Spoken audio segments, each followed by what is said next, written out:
meron po akong interest na pang sarili. Kasi nandun po bahay ko eh. Ayon po sa ating rules of court, in that situation, I must inhibit. And I did inhibit. And I will again inhibit. Kaya ipagpaumanhin po ninyo, yun po ang kapasiyahan ko ron. On that note, thank you very much. Secretary Mosley. Justice Brion, magandang hapon po.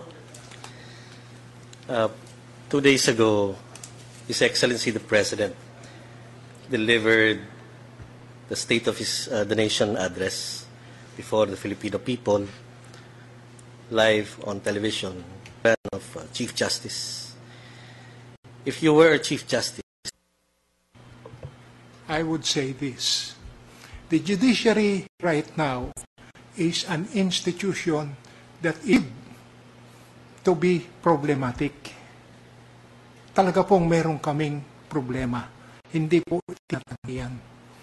Kaming problema sa number of us. There is also that perception of grab and on. Tapos po, kabi-kabila na sinasabing wala na raw pong tiwala ang bayan. But these are the negatives. I can also count the positives, and there are so many positives.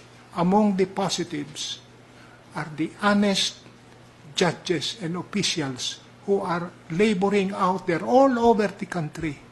Ayoko po namang sabihin sila ay parte ng isang masamang hudikatura. Kahit sa Supreme Court na naman po ay sabi nila ang Supreme Court daw ay masama ang naging effect nitong impeachment trial. Hindi po ako naniniwala. Hindi po ako naniniwala dyan. Para pong nangyari sa Supreme Court ng impeachment trial ay isang tao na pinalo sa ulo. Sapagkat ang ulo po namin ay si former Chief Justice Renato Corona. Pag kayo po ay pinalo sa ulo, pwedeng kayo ay maliyo, pwedeng kayo ay matumba. Huwag lamang kayong mamamatay, kayo ay buhay. At panahon po lamang ang kinakailangan. Na yan namang panahon yan, sa palagay ko ngayon, ay lumipas na. Buhay na naman po ang ating Korte Suprema. At sasabihin ko, ang Korte Suprema natin ay malakas. Kailangan po lamang natin ng isang malakas ding liderato upang ang Korte Suprema ay makapunta kung saan ang dapat niyang talagang puntahan. Yan po ang sinasabi ko na aking mga plans of action, and sinasabi ko rin na kayo mga nasa JBC, including the Chief Justice, when and if you are granted the power of performance appraisal, performance assessment, you should be able also to assess the performance of the Chief Justice. Yan po, pagdating ng panahon, magiging very powerful tool po para ang ating judikatura ay mapausod. Pero ang ating pong Supreme Court ay naliyo po lamang out of shock, tulad nga po ng isang pinalo sa ulo. Pero ngayon po ay buhay na naman.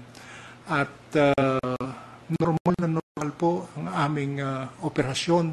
Wala po lamang Chief Justice. Magkaroon po lamang tuloy-tuloy na yan. Tuloy-tuloy. At sa atin po namang Supreme Court ay isang we are a collegial court. We have different beliefs. We come from different backgrounds. We have strengths and weaknesses. But if you sum up those strengths, kami po ay isang malakas na husgado. Katulad po kanina, narinig nyo si Justice Abad. What is his strength? His strength is in his trial advocacy. Ano po yan practitioner na napakatagal na panahon. If I were Chief Justice, I will harness his potentials, his capability in the areas that he wants to act on. Patutulungan ko po yan kay Justice Bersamin at kay Justice Peralta. Justice Mendoza, ito po ang mga veteranong, hindi po ano ito, pero veteranong mga justices natin tungkol sa trials. Yung pong ethics and values, sinong pagbibigyan natin yan? Si Justice Bambit Mendoza. Meron po kaming seminarista. Seminarista, talagang simpleng-simpleng tao na pag pinagtiwalaan mo ng ganyan, gagawin ang kanyang Iba't iba po, iba't iba. Perhaps no one justice would have a monopoly of all the attributes that a perfect ideal magistrate should have. Pero meron po kaming kanya-kanyang dalang kakayahan. Katulad ko po, ako po lamang siguro sa husgado ngayon, ang galing na sa buong gobyerno ng Pilipinas. Ako po'y galing sa legislatura, galing po ako sa executive, ngayon ako'y nasa judiciary. Kaya malakas po akong sabihin, malakas ang loob na ako na sabihin ko na there should be cooperation among the departments of government because I know that cooperation is achievable. If I were Chief Justice, I'll have no qualms about approaching Congressman Tupas. Sabihin ko sa kanya, Congressman, ito ang pangangailangan namin ng mga husgado. Ito ang mga pagbabagong kailangan natin sa husgado. Wala pong problema.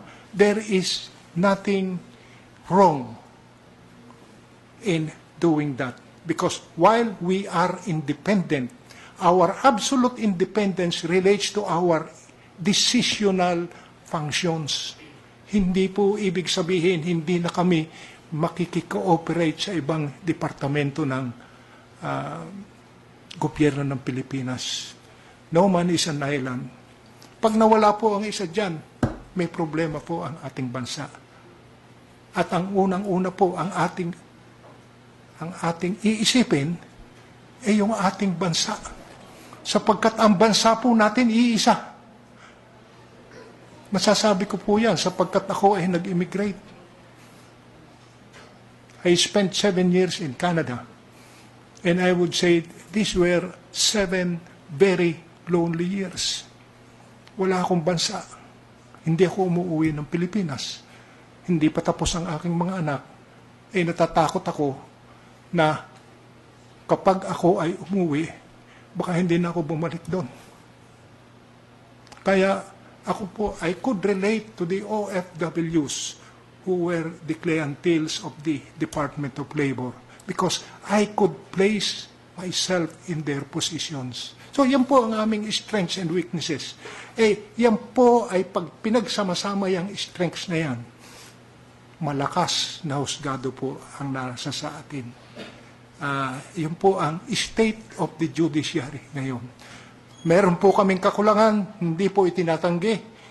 Ang sinasabi po namin, tulungan ninyo kami para yung aming kakulangan ay mapunuan.